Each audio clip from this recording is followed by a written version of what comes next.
I picked up a free couch from Craigslist, and within hours, I wished I'd never seen that post. It was a Thursday evening, one of those late summer days when the air clings to your skin like a damp sheet. I'd just gotten home from work, kicked off my shoes, and collapsed onto my sad excuse for a futon.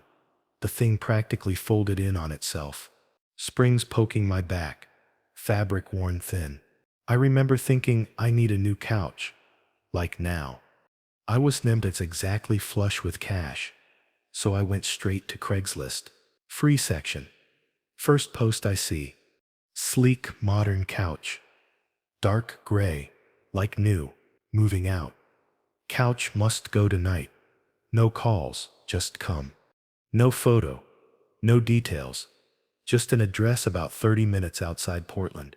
Normally I'd pass on something that vague, but something about it pulled at me. I figured maybe it was one of those situations where someone's in a rush to move, and you get lucky. So I drove out.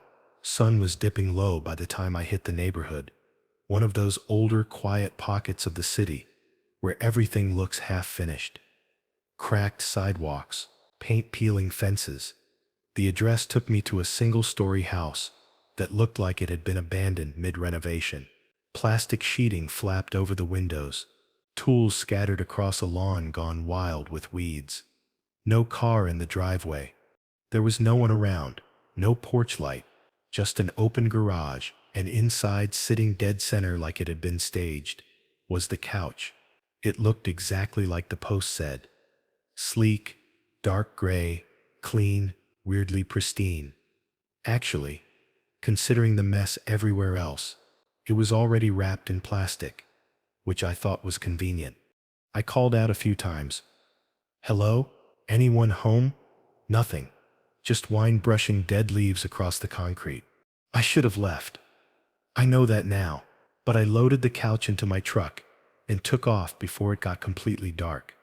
When I got home, I wrestled the couch into my apartment and dragged the futon out to the curb. My dog Murphy, a scruffy mutt who's usually more interested in his food bowl than anything else, wouldn't stop barking while I moved the new couch in. I figured he didn't like the plastic or the smell. Once I got it into place, I stood back and admired it. It did look good, fit perfectly. I took a photo and posted it on Instagram with some dumb caption like Craigslist score of the year. I remember feeling weirdly proud. That night I made some dinner, watched Netflix for a bit, then went to bed around 2 a.m. I woke up to a soft rustling sound, plastic crinkling. I sat up, listened. Nothing. I chalked it up to the plastic wrap settling and turned over. But in the morning, something felt off. The couch looked like it had shifted, just slightly, an inch or two from the wall. I thought maybe Murphy had nudged it while I was asleep. Except Murphy wasn't anywhere near it. He was curled up in the kitchen, avoiding the living room altogether. The next few days, little things kept happening.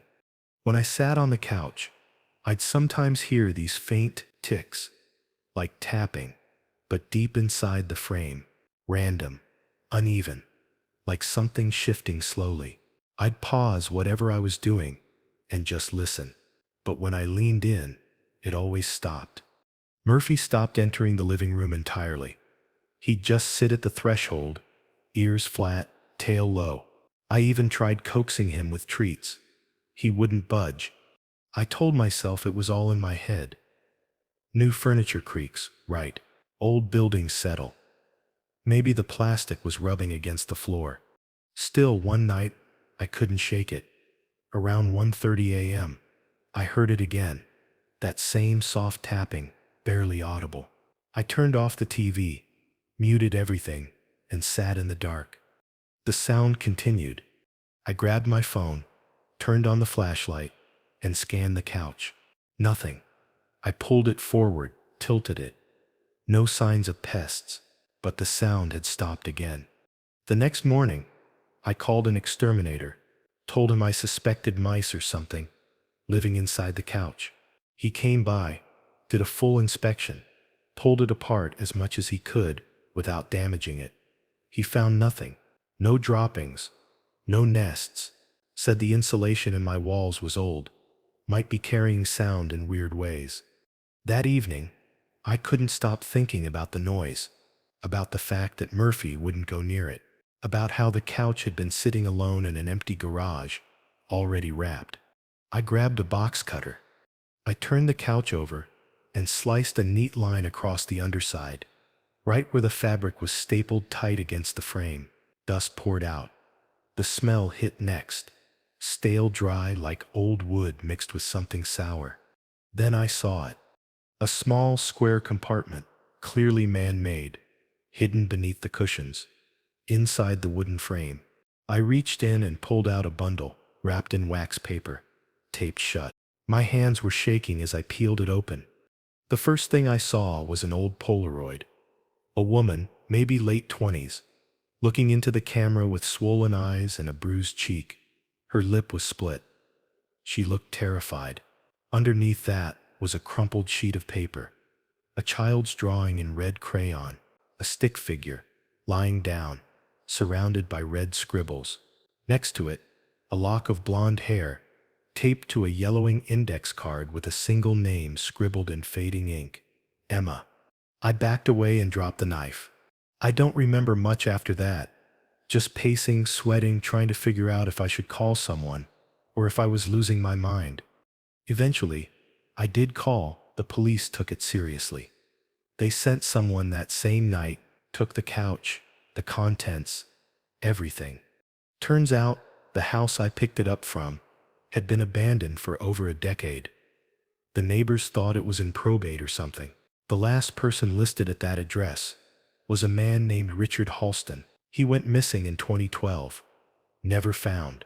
They think the couch might be connected to an old missing persons case. Maybe more than one. They wouldn't tell me much. Just that the items I found matched prior evidence. I never saw the couch again. I didn't want to. Weeks passed. I started locking my bedroom door at night. I couldn't sleep. Every creak of the floorboards made my skin crawl. Murphy wouldn't even stay in the living room anymore. Then, about a month later, I got a message.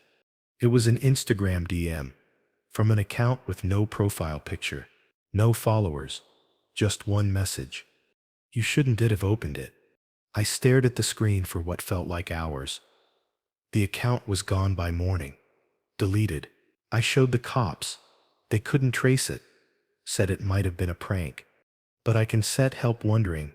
That couch sat somewhere for years. Long enough for dust to build up, for stories to die down, and someone knew exactly where it ended up. Someone is still watching. The guy said he needed help moving a fridge at midnight. And like an idiot, I said yes. I was working the night shift at a gas station, just off Highway 27. The kind of job that makes you feel like time has stopped. My name's Marcus. I'm 22. And I was trying to juggle community college, bills, and a half-dead truck, with more rust than metal. Sleep was optional. Rent wasn't. It started with a Craigslist post. I'd gotten in the habit of scrolling through the gigs section during the dead hours of my shift. Most of it was junk. Spammy ad placements, scammy modeling gigs. But this one stood out. $200 for 1-hour job. Must have truck. Midnight only. No questions. No photos. No details. Just a number and a location about 25 minutes outside town. I stared at it for a while. Midnight-only jobs are never normal. But $200 for 1 hour? That was almost a week's worth of groceries. I texted the number, half expecting it to bounce back. But a minute later, I got a reply. Come alone. Address 143 Bramble Hollow Rid, Dawn set be late. That was it. No name, no instructions. Still I went. Maybe part of me was bored. Or maybe I just needed to feel like I wasn't completely stuck in place. Either way, at 11:50 p.m., I was turning off onto a dirt road lined with black trees and the kind of silence that makes your ears ring. The location took me deep into the woods, way past where I had cell service. The GPS glitched out half a mile before the pin. I drove blind the rest of the way, following tire ruts through the gravel until the trees opened slightly, and I saw a cabin. Squat, one story, windows boarded, no lights. No car in the driveway, no porch lights, just the structure, sitting like a carcass in the clearing. I parked and sent a text. Nothing. I was about to back out when I saw movement. Something stepping out from behind a pine tree. It was a man, maybe in his late 30s, pale, lanky, dressed in a dark hoodie zipped to the chin, despite it being sticky with summer heat. No phone in his hand, no flashlight, just standing there, watching. He didn't say a word, just lifted an arm and pointed to the back of the cabin. Something about him made my skin crawl, but I was already there, already in it. I told myself to stop being dramatic and followed him around the side of the house. The backyard was just patchy grass and rotted fence posts. Sitting in the middle of it, oddly clean compared to everything else, was a refrigerator on a dolly. Stainless steel, no scratches, not dusty like the surroundings. The whole thing was sealed with wide strips of duct tape, all the way around the edges, across the door, the handles, like someone was making sure it stayed shut. I asked, "You moving or something?" The man didn't just look at me, just said quietly, "It's set sealed for transport. Don't set open it." Then he stepped back and stood with his hands in his pockets. I stared at the fridge for a second. I could hear something inside shift, like weight settling, a heavy, wet thump. My gut twisted. I should have left, but there was this pressure in the air, like the woods had grown thicker around us, like leaving wasn't going to be that easy. I told myself it was just food. Maybe he was eccentric. Maybe he was transporting venison or something weird like that. I gripped the dolly handles, tilted it back, and started pushing it toward my truck. The fridge was heavy, way heavier than any appliance I'd ever moved. It groaned against the wheels, and every bump on the grass sent another thud through the sealed door. I loaded it onto the truck bed, tied it down, and waited for the guy to tell me where to go next. He climbed into the passenger seat without a word.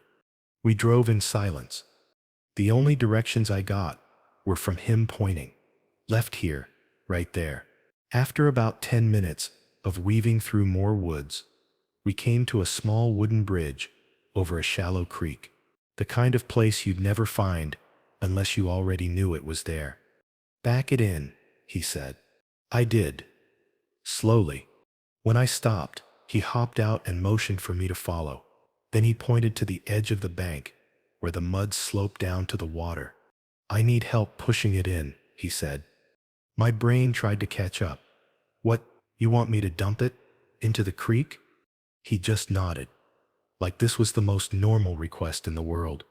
Every instinct I had was screaming at me. I was in the woods, alone, with no signal, helping a stranger dump a taped-up fridge into a body of water. I hesitated. Then he said, "You want the money or not?" And like a coward, I helped him. We rolled the dolly down the slope, each step squelching in the mud. At the edge we tipped it together, and I watched the fridge crash into the water with a splash, sinking fast into the murky black. Bubbles rose, then nothing. He handed me an envelope, damp, soft with moisture, and turned without a word, disappeared into the trees like he'd never been there. I drove home in silence, didn't open the envelope until I was parked outside my apartment. $200, all in 20s. Some bills were slightly damp. One had a red smudge on the corner that looked like ketchup, but wasn't. I didn't sleep that night. Over the next week, I tried to convince myself it was some bizarre disposal request, maybe a hunter dumping spoiled meat, maybe medical waste.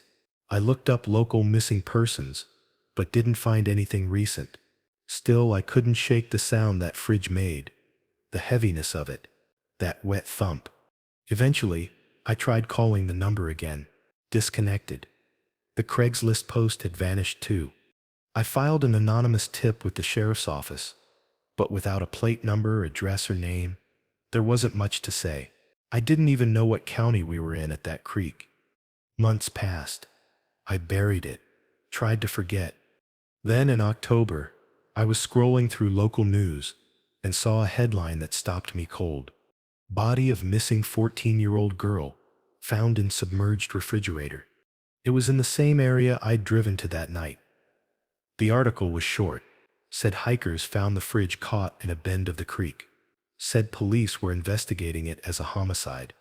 I stared at the screen for what felt like forever. I didn't sleep that night either. The next day, I deleted all my Craigslist apps, deleted the bookmarks, blocked the site on my phone. I never talked to anyone about it. Not really. But I still wonder, if I'd opened that fridge, would I have ended up in the creek too? I thought I was just renting out my basement to a quiet guy from Craigslist. I didn't know I'd be sharing my house with something else. I'm Emily, 32, divorced. Just me and my daughter Lily, in a two-story home about an hour outside Albany. We moved there after the split, hoping for something quieter, more manageable. What I got was a mortgage I could barely keep up with, and a house that creaked like it had lungs. To stay afloat, I decided to rent out the basement. It was a decent space, separate entrance, small bathroom, tiny kitchenette. Nothing fancy, but enough for someone who just needed a place to sleep. I posted the ad on Craigslist. Clean, respectful tenant, background check required, no pets. The reply came within a few hours. His name was Derek. Said he worked nights at a warehouse nearby. Just moved to town. Needed something quick. He was polite, straight to the point, paid the deposit in cash, and moved in 2 days later. I barely saw him. He let himself in through the side door, kept quiet, didn't bother us. I figured he was just exhausted from working nights. At first it seemed like a perfect setup, until little things started happening. It began with the basement door. I keep it locked from my side. Always have. One morning, I woke up and it was open. Just a crack, enough for a draft to whisper through. I blamed myself. Maybe I hadn't latched it properly. But it happened again and again. Then there were the footprints, faint, muddy ones that appeared in the hallway outside my bedroom. Not Lily's, too large, and not mine. I never wore shoes inside. They led to the base of the stairs, and then stopped. Our dog Max started acting strange too. Normally he was lazy and indifferent, but now he'd stand at the basement door and growl, low and steady. Tail down, ears flat. Once he even backed away, whimpering, like something was behind the door. I tried brushing it off. New tenant, new smells, that's all it was. But then Lily had her dream. It was a Wednesday night when she came into my room crying. I sat up, groggy, and pulled her into bed with me. Her skin was cold. She said there was a man with no face standing at the foot of her bed. Said he just stared. Didn't move. Didn't blink. I told her it was a nightmare, but I didn't really believe it. Not completely. Her voice was too steady, too scared. So I bought one of those cheap indoor cameras, just a plug-in model from Amazon. I aimed it down the hallway, facing the basement door, just to reassure myself. Really, I didn't expect it to catch anything, but it did. A few nights later, I checked the footage. Most of it was uneventful. Max shifting in his bed, Lily using the bathroom once around 1 a.m. Then, at exactly 3:13 a.m., the camera picked up movement. The basement door opened, slowly, silently. What came out was instead Derek. It was taller, too tall, thin in a way that felt wrong, like its limbs were stretched past human proportions. It moved with a strange, shivering gait, like each step wasn't quite learned. The thing paused in the hallway, its face turned toward Lily's door. There were no features, just smooth, pale skin. Then it turned and slipped back downstairs. The door shut behind it. I couldn't breathe. I replayed the clip over and over, thinking maybe it was a glitch, a trick of the light, but every time it was there. Real. Moving. The next morning, I knocked on Derek's door before Lily woke up. He answered, looking like hell. Eyes sunken, pale skin. His hoodie was zipped all the way up, even though it was warm. For a moment, he just stared at me, like he already knew. "What did you bring into my house?" I asked. He looked at the floor, then back up at me, and said quietly, "I didn't want to bring it here. I didn't know where else to go." That Seps when he told me. 2 years ago, he'd stayed a night in an old hotel off the interstate during a snowstorm. It was closed down, half condemned. He broke in to avoid freezing, figured no one would notice. That night he heard something crawl through the vents, something whispering under the floorboards. He left in the morning and never went back. But whatever was there didn't stay behind. Since then, he said, it followed him, waited, watched. It never hurt him, but it used him. His spaces, his rooms, places with corners and dark stretches of quiet. He'd tried everything. Priests, cleansings. Nothing worked. He said it comes out at night. Just for a while, just to look. I told him to leave. Right then, he didn't argue. He was gone in under an hour. I wanted to believe that was the end of it. That whatever it was had left with him. But things didn't go back to normal. The basement stayed empty, but the sounds didn't stop. At night, I'd still hear the floor creak below me. Max refused to go near the stairs, and then Lily started sleepwalking. Twice. I found her standing at the top of the basement steps, eyes open, silent, facing the door. The second time, she whispered something. "He wants to come upstairs now." That was it. I listed the house within a week, took a loss, moved into a tiny rental on the other side of town. I didn't care. I never went back for the cameras, never entered the basement again. Sometimes I checked the old Craigslist ad, the one I used to list the basement. It's set still up. Finished basement. Private, quiet, available immediately.